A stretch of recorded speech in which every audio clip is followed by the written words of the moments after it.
Gente, o dia que eu liguei um vento Silva no aniversário da minha mãe foi ontem. Ó, se liga.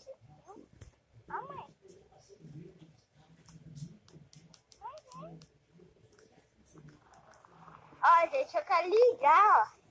Primeiro dele, original, gente. Tirar o Original. Ó, o Vento Silva, VPL Brasil. E aqui o Gmail dele. Bonito, bonitinho. É Vento Silva. Não, eu não gosto dessa marca. Prefiro outra. Ó, gente, agora eu vou ligar. Vai.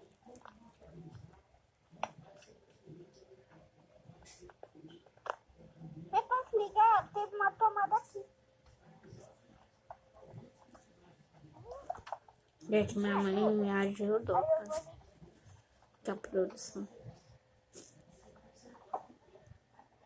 Cuidado pra não cair.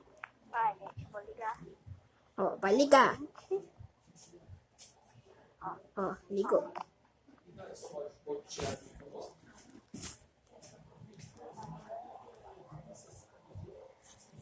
Ó.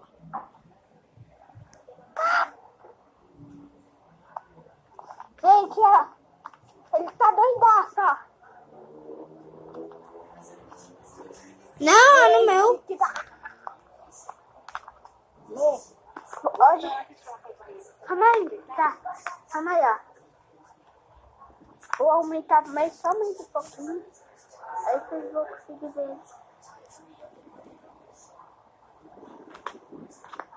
Calma aí, eu vou. Gente, eu vou dar um print aqui. Mas aí vocês vão conseguir ver ele melhor.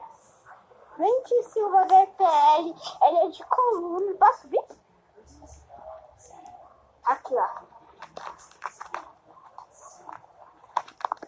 Vai, deixa eu... Olha, mas é o jeito que eu tava fazendo.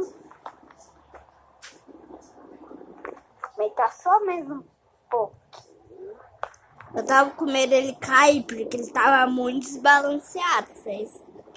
Tô ligado. É, gente, ó. Tomara que ele não caia. Eu tô com medo que ele... Aqui, ó.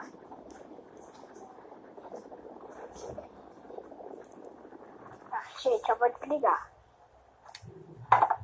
Tchau, gente. Até o próximo vídeo. Tchau. Falou. Aqui é o Vento Silva. Brasil. Tchau, gente. Ó. Então, primo de auxiliar. O de meu original. Mas não tá. Desculpa aí, gente. Salve, galera!